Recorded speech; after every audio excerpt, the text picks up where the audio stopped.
Bonjour à tous et bienvenue sur la chaîne Turbotronic. Aujourd'hui nous allons comparer la FLIR C3 par rapport à la nouvelle FLIR C5.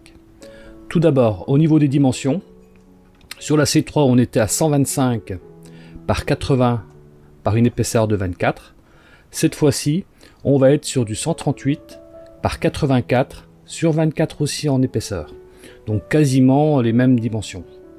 Par contre au niveau du poids, où on était avant à 130 grammes sur la C3, cette fois-ci on va être sur du 180 grammes. Ça ce sera surtout dû à la batterie, puisque maintenant on aura donc une autonomie de 4 heures, pour avant 2 heures sur la C3. De ce fait là, la recharge va se faire sur 2 heures, alors qu'ici on est à 1 heure et demie. Donc on va gagner en autonomie. D'autre part, au niveau de la température, sur la C3 on était à 150 degrés maximum. Cette fois-ci, on va monter à 400 degrés. Au niveau de la connectique, ici, on est maintenant sur de l'USB-C, alors qu'avant, on était sur du micro USB.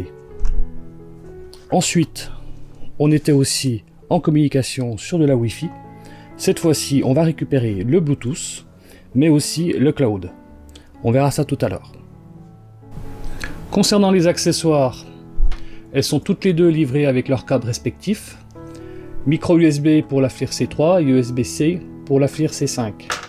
Concernant les pochettes, elles sont livrées les deux avec des pochettes. La C3 était livrée avec ce type de pochette là, avec possibilité donc de l'accrocher à la ceinture en manière horizontale.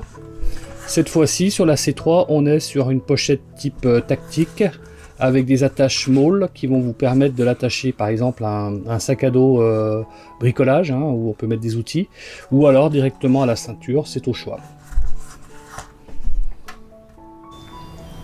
Concernant les capteurs infrarouges, sur la C3 on était sur du 80 par 60, cette fois-ci on a doublé, on va donc monter à 160 par 120. Au niveau du capteur maintenant de l'image réelle, avant on était sur du 0,2 mégapixels, cette fois-ci on va passer à 5 mégapixels. Une différence aussi au niveau des écrans, là on était sur du 3 pouces, cette fois-ci on est sur du 3 pouces et demi. La disposition aussi des icônes vont changer.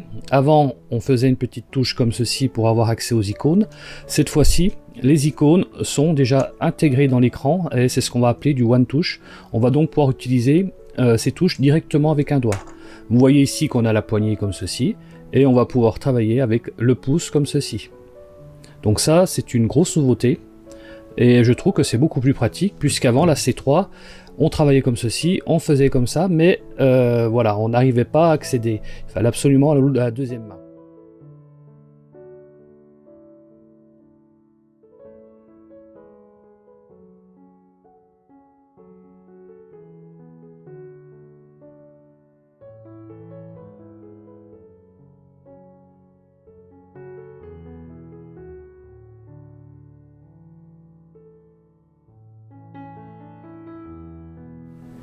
Donc on a déjà une bonne partie des différences entre ces deux caméras FLIR. Une petite chose, FLIR a intégré aussi un pas de vis spécifique ici sur la C5 de telle manière à pouvoir mettre un trépied de ce type là et de pouvoir poster donc la caméra en fixe. Sur la C3 on avait un adaptateur qui était je crois en option.